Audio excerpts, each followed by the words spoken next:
When we examined my version of the Tintoretto painting, we were left with these triangles. This image shows the triangles that were part of the framework of the composition. So, what do I mean when I say framework? The framework is what exists behind the scenes of a painting. It is the structure of the piece.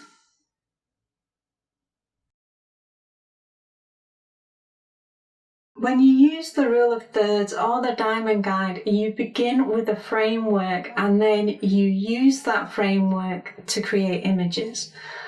There is no reason why we can't use basic shapes to create a framework. There is no reason why I can't use these two triangles as a basic framework for another piece of artwork. We've only got to think about this in the same way we think about the rule of thirds or the diamond guide. Here is a framework that features two triangles, and we can approach this task in two ways.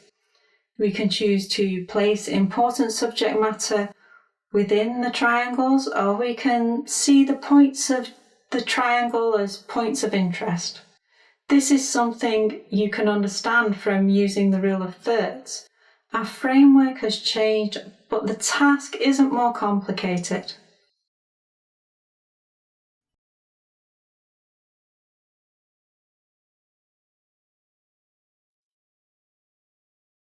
This is the image that I created using the triangle framework that we discovered in Tintoretto's painting. This image couldn't be more different to the original image. It might seem strange to think that they share similarities when it comes to composition. I tend to use sketchbooks, and when I have an idea for a painting, I draw that idea in my sketchbook.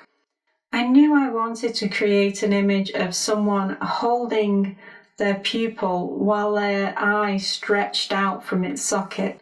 I wanted this image to be surreal, like a strange dream.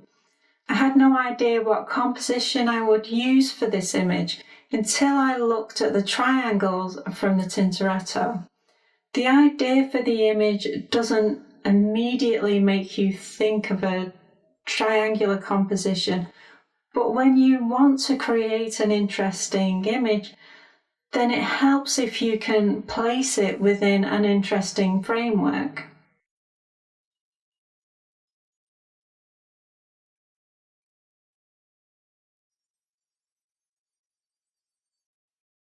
I began with the triangles on the page, and I thought about where I would place the different parts of my image. When we looked at my version of the Tintoretto, it had those three drawings of children placed on the points of the tiny triangle at the top.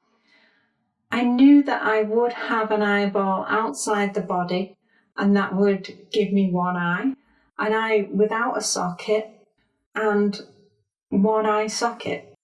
That was three different elements that could be placed on the points of that tiny triangle at the top of the canvas. In the Tintoretto, Christ was located on the bottom point of that tiny triangle. It would be fair to say that Christ is the most important figure in a painting that is within the Christian tradition. In my painting, the most important feature is the pupil that is within the fingertips. I've placed my most important element in the same place as Tintoretto placed his. I also used the larger triangle. The nose of the figure travels along the right edge of the large triangle, and the tail of the stretched eye travels in curves along the left edge.